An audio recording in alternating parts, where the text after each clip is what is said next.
तो नमस्कार दोस्तों, आप सभी का स्वागत है अपने मैथ क्लासेस में। आज का session class 1 chapter number 2 exercise 2.2 का क्वेश्चन नंबर 19। चलिए 19 नंबर सॉल्व करते हैं। क्या कहता है क्वेश्चन? एक परिमेय संख्या है, एक परिमेय संख्या, उसका हर और अंश अंश से 5 अधिक है, यानी कि हर अंश से 5 अधिक है।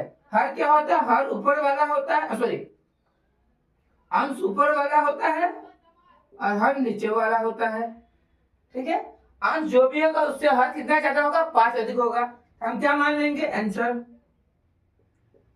मान लो कि क्या अंश अंश कितना है? x है, तो हर कितना होगा? इससे कितना अधिक है? 5 अधिक है, तो x प्लस 5 होगा। ठीक, फिर यदि अंश में एक और हर में 3 कम कर दिया जाए, इन दोनों में कितना कर दिया जाए? 3 कम कर दिया, यानी कि अकॉर्डिंग टू क्वेश्चन x में 1 कम कर दिया जाए और x प्लस 5 में अंश अंश ऊपर वाले उसमें 1 कम कर दीजिए और हर अंश जो है उसमें 1 कम कर दीजिए, 1 कम कर दिया गया और हर हर जो आएगा उसमें कितना? 3 कम कर दीजिए, -3 कम कर दीजिए, तो आपका जो आंसर आएगा वो कितना आएगा? वो आएगा 1/4। तो 1/4 इसे आप सॉल्व कीजिए, कितना आता है चलिए देखते हैं। x - 1 और x + 2 = 1/4। इसे सॉल्व क्या करते हैं तो क्या क्रॉस मल्टीप्लिकेशन हो जाएगा, तो 4x - 4 x + 2। इसे सॉल्व कीजिए, x की जगह कीजिए 4x - 3 = 2 + 4। इसको सॉल्व करने 4 2 6 हो जाएगा, इसमें से घट जाएगा तो कितना आ जाएगा? 3x = 6। जब x का वैल्यू निकाला जाए x = 6/3 काट देंगे तो यानी कि x आ गया, x कितना आ गया? 2, यानी कि आपका अंश कितना हो गया? 2 हो गया और हर कितना हो गया? इसमें 2 पुट कर देंगे, 5 और 2 7, 7 नहीं हो जाएगा। तो आपसे क्या पूछा गया था? आपसे पूछा गया था वो परिमेय संख्या क्या है, तो परिमेय संख्या क्या होगा? यानी कि अंश बटा हर। तो अंश कितना आ गया? 2 और हर कितना आ गया? 7। 7 कहां से है? यहाँ पर 2 आप पुट कर देंगे, इसका वैल्यू +5 = 7 आ जाएगा। ठीक है, चलिए अपने नेक्स्ट क्वेश्चन की ओर बढ़ते हैं।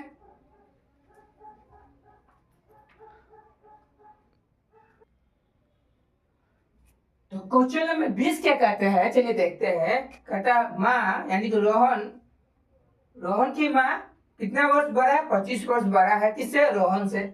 रोहन से उसका माँ कितना बड़ा है? 25 वर्ष बड़ा है। तो 8 साल बाद रोहन और उसकी माँ का उम्र का अनुपात दिया गया है 4:9 में। तो पूछा गया है दोनों का वर्तमान उम्र कितना होगा। ठीक है, इस क्वेश्चन में क्या करेंगे? आंसर रोहन का उम्र नहीं पता तो लिख देंगे रोहन का उम्र, मान लो यहाँ पे लिख दीजिएगा, मान लो रोहन का उम्र बराबर x ईयर्स। तो उसकी माँ का कितना उम्र हो जाएगा? माँ का उम्र हो जाएगा x + 25।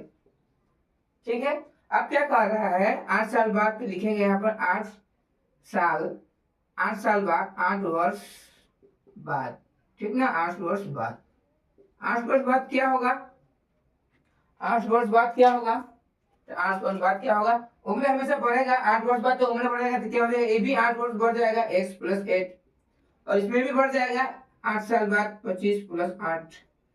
8 साल बाद कितना उम्र बढ़ जाने के बाद क्या अनुपात होगा? 4:9 का अनुपात होगा।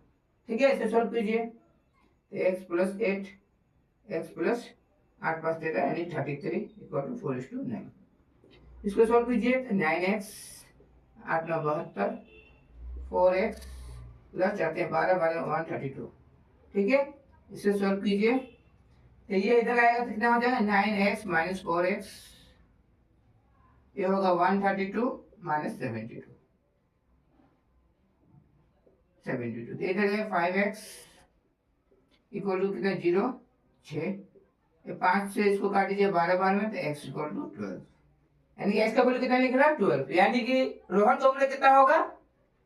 12 वर्ष। उसकी माँ का उम्र कितना होगा? इसमें 12 प्लस कर दीजिए आप, कितना होगा? 37 ईयर्स। ठीक है, तो माँ का उम्र होगा 37 साल और रोहन का उम्र हो गया 12 वर्ष, इसका प्रेजेंट है। मान लो रोहन का वर्तमान, यहाँ पर वर्तमान लिख दीजिएगा, वर्तमान उम्र। ठीक है, एक्स निकल गया आपका हमारा। चलिए अपने नेक्स्ट क्वेश्चन की ओर बढ़ते हैं, क्वेश्चन नंबर 21 की ओर बढ़ते हैं।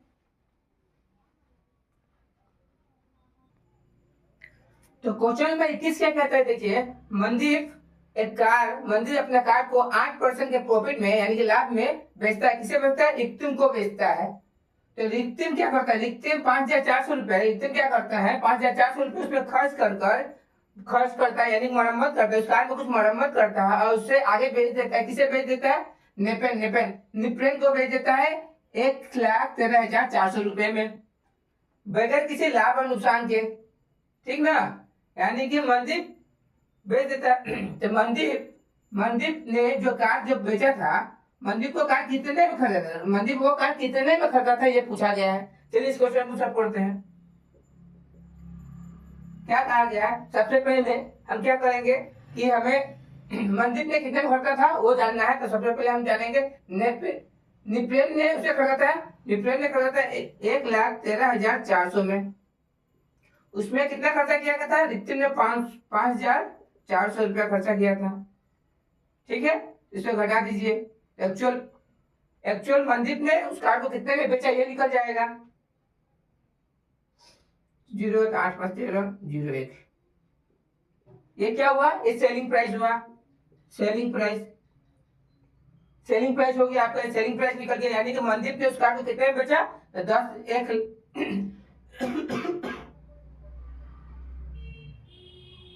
गलती हो रहा है यारो, 0,0,0 हाँ 3,0 ठीक, 1,08,000 में सेलिंग किया, यानी कि मनदीप ने उस कार को कितने में बेचा? 1,08,000। इसमें प्रॉफिट भी ऐड है। कितना परसेंट प्रॉफिट ऐड है? 8% प्रॉफिट। अब उस प्रॉफिट को आप निकाल दीजिए, इसमें प्रॉफिट ऐड है, यानी कि प्रॉफिट आपको कितना है? 8%। आपको क्या निकालना है? कॉस्ट प्राइस निकालना है। तो आपको कॉस्ट प्राइस का फॉर्मूला पता होना चाहिए था। Cost price equal to selling price into 100, फिर क्या होता है 100 प्लस माइनस प्रॉफिट या फिर लॉस। अगर 100 प्लस लिखेंगे तो प्रॉफिट होगा, अगर माइनस देंगे तो लॉस होगा। यहाँ क्या हो रहा है? प्रॉफिट हो रहा है। तो आप क्या करेंगे? कॉस्ट प्राइस तो निकालना था। सेलिंग प्राइस कितना आ गया? 10,000, 1,08,000 आपका आ गया selling price into 100 plus 8% profit, तो आपको कितना हो जाएगा? 1,08,000 इंटू 100 और ये 108। ठीक है, ये इससे कट गया 1,000 इंटू 100 आपको कितना आ जाएगा? 1,00,000। तो मनदीप उस कार को कितने में खरीदा था? मनदीप उस कार को 1,00,000 में खरीदा था। ठीक है, चलिए नेक्स्ट क्वेश्चन की ओर बढ़ते हैं अपने।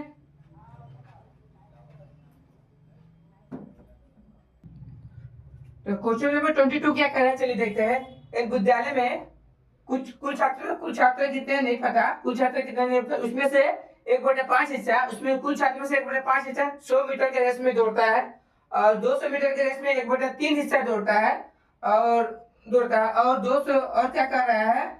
मीटर दौड़ता भाग लेता है। और 200 मीटर और 100 मीटर में जो अंतर आएगा उसका 2 गुना कर दीजिएगा। 100 मीटर 200 मीटर और 100 मीटर की दौड़ में भाग लेने वाले छात्रों को के अंतर यानी 2 गुना कर दीजिए। 200 मीटर और 100 मीटर जो छात्र भाग ले रहे हैं इसके 2 गुने कर देंगे, उसका 2 गुना कर देंगे तो 400 मीटर में भाग ले रहे हैं। तो पूछ रहा है अब बाकी 15 छात्र रेस्ट यानी आराम कर रहे हैं, खेल देख रहे हैं, तो कुल छात्रों की संख्या पूछा गया है। इसमें क्या पूछा गया है? कुल छात्रों की संख्या पूछा गया है। तो अब क्या करेंगे? तो आंसर लिखेंगे, आप आंसर लिखेंगे, मान लो कुल छात्र बराबर x। आपने मान लिया। तो पहला 100 मीटर में कितने भाग ले रहे हैं? 1/5, यानी कि 100 मीटर वाले रेस में कुल छात्र कितने? 1/5। टोटल का 1/5 कितना होगा? 1/5 होगा। फिर आप 200 मीटर में कितना आएगा? 200 मीटर रेस वाले में कितना आएगा? 1/3 यानी 1/3 इंटू x, यानी आएगा 1/3। 400 मीटर वाले में कितना आएगा? तो आप लिखेंगे 400 मीटर वाले में क्या? इन दोनों का अंतर, उसका डबल। ठीक है, 2 लिखेंगे। और 100 मीटर 2 से आप कर लियो, 200 मीटर और 100 मीटर के बीच के दौरान यानी कि 100 मीटर 200 मीटर यानी कि x/3 माइनस x/5। ठीक है, इसे सॉल्व कीजिए तो कितना आएगा 15, 5x माइनस 3x। सॉल्व करेंगे तो इसमें से 2 यानी कि 4x/15 आएगा। ठीक है, क्या कहा गया है अब यहाँ जगह नहीं होने के बाद हम यहाँ कर रहे हैं इसको अकॉर्डिंग टू क्वेश्चन। टोटल पूछा गया है यानी कि इन तीनों को प्लस करके और 15 ये रेस्ट जो बचा है उसको अगर प्लस कर देते हैं तो टोटल निकलता है। तब क्या करेंगे x/15 plus x/13 plus 4x/15 plus 15 equal to total. ये सब कुछ होगा तो टोटल हो जाएगा। इसको आप सोल्व करेंगे तो क्या आएगा देखिए, एलसीएम 15 आएगा, 3x 5x 4x, इसका नीचे 1 है तो एलसीएम कितना है 225 होगा। इसका सोल्व करने से 225 आएगा इक्वल टू x। अभी तो जगह नहीं है तो मैं इसको यहाँ करता हूँ। ठीक है, यानी कि कितना हो जाएगा 4 5 9 10 11 12 कितना होगा 8 4 12 5 3 8 4 12 12x प्लस 225। ये इधर चला गया तो 15x, इसको इधर सॉल्व कर दो तो ये इधर चला गया तो कितना आएगा यानी कि 225 बटा 15x माइनस 12x। 15 से 12 गया कितना आएगा 3x। ये 3 से मैंने इसको काटा कितने बार में 3 से 23 3 से 15 यानी कि 75 इक्वल टू x। x का वैल्यू कितना आया, x का वैल्यू 75 आया। ठीक है, तो कुल छात्रों की संख्या कितनी हो जाएगी, कुल छात्रों की संख्या 75 हो जाएगी। अगर आपको मेरा वीडियो पसंद आ रहा है तो प्लीज लाइक करें, अपने दोस्तों के साथ शेयर करें और सब्सक्राइब करना बिल्कुल ना भूलें। चलिए मिलते हैं अपने नेक्स्ट वीडियो पे नेक्स्ट टॉपिक के साथ। धन्यवाद।